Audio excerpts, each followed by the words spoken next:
Hi hello నమస్తే welcome to our channel. ప్రముఖ ధర్మశాస్త్ర నిపుణులు మనకు సుపరిచితులు డాక్టర్ కాకునూరి మూర్తి గారు మనతో పాటు ఉన్నారు. నమస్కారం అండి. నమస్కారం అమ్మా. ఎలా ఉన్నారు? క్షేమంగా ఉన్నాను తల్లి. సో ఇదివరకు చాలా ఎపిసోడ్స్ చేసాము. పూజల గురించి పూజ గదిలో ఏమేమి పెట్టాలి అవన్నీ మాట్లాడుకున్నాం. ఇంకొన్ని ధర్మ సందేహాలు మిగిలిపోయినాయి గురుగారు. తప్పకుండా. సో ఫస్ట్ ఆఫ్ ఆల్ పూజ చేసిన తర్వాత చివరిగా హారతి ఇస్తూ ఉంటారు. సో హారతి ఎవ్రీ టైం ఇవ్వాలా? ప్రతిసారి ఇవ్వాలా హారతి అనేది కంపల్సరీ? పూజ చేసే విధానాలు చాలా ఉన్నాయి. హారతి ప్రతిసారి ఇవ్వాలా, రోజు ఇవ్వాలా, ఇది కూడా చాలా మంది మనసులో కనిపించే ప్రశ్న అవుతుంది. అసలు పూజ చేయడం అంటే ఏమిటి? మనసుని ఏకాగ్రతతో ఒక విషయం పట్ల కేంద్రీకృతం చేయడం పూజ. ఇందులో ఇలా రెండు చేతులు జోడించి నమస్కరించి ఓం నమ శివాయ, ఓం నమ శివాయ అంటే కూడా పూజ. ఓం నమ శివాయ కావచ్చు, ఓం నమో నారాయణ కావచ్చు, గణపతికి నమ కావచ్చు, నామని చెప్తే కూడా పూజ. ఏకాగ్రత. ఇలా నమస్కారం చేయడానికి ఏకోపచారం అని పేరు. ఒకే ఉపచారంతో పూజ అయిపోతుంది.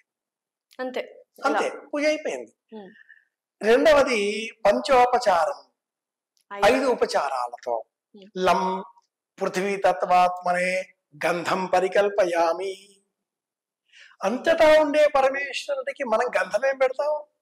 పరికల్పన చేయడం. గంధం, పుష్పం, ధూపం, దీపం, నైవేద్యం, ఈ 5ంటిని మనం సమర్పిస్తున్నాం అని మనస్సులో అనుకొని దండం పెడితే కూడా ఇది పంచోపచారం. సెకండ్ కేటగిరీ, రెండవ విధానం. కాస్త టైం ఉంది, ఇంకొంచెం టైం ఉంది.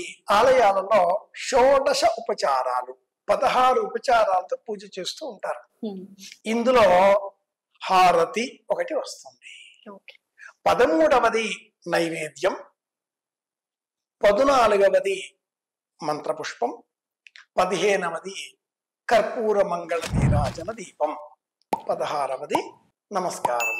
ఇవి ఉపచారాలు. 13, 14, 15, 16. ఇందులో ఈ 15వది అయినటువంటి ఉపచారంలో హారతి ఇవ్వడం అనేది మనం గమనిస్తూ ఉంటాం. ఇది రోజు ఇవ్వాలా? ఇంట్లో ఇంట్లో మనం 16 ఉపచారాలతో పూజ చేస్తే ఇవ్వాలి, లేకుంటే లేదు. ఇది సమాధానం.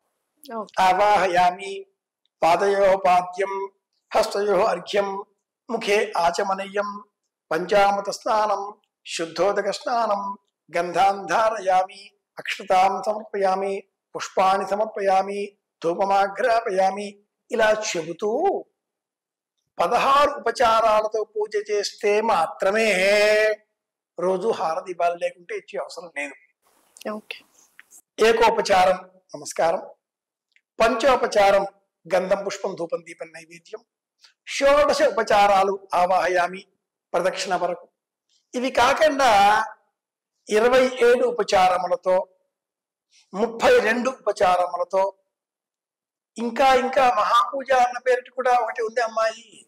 అది చతుషష్ఠి ఉపచారములతో, 64 ఉపచారములతో.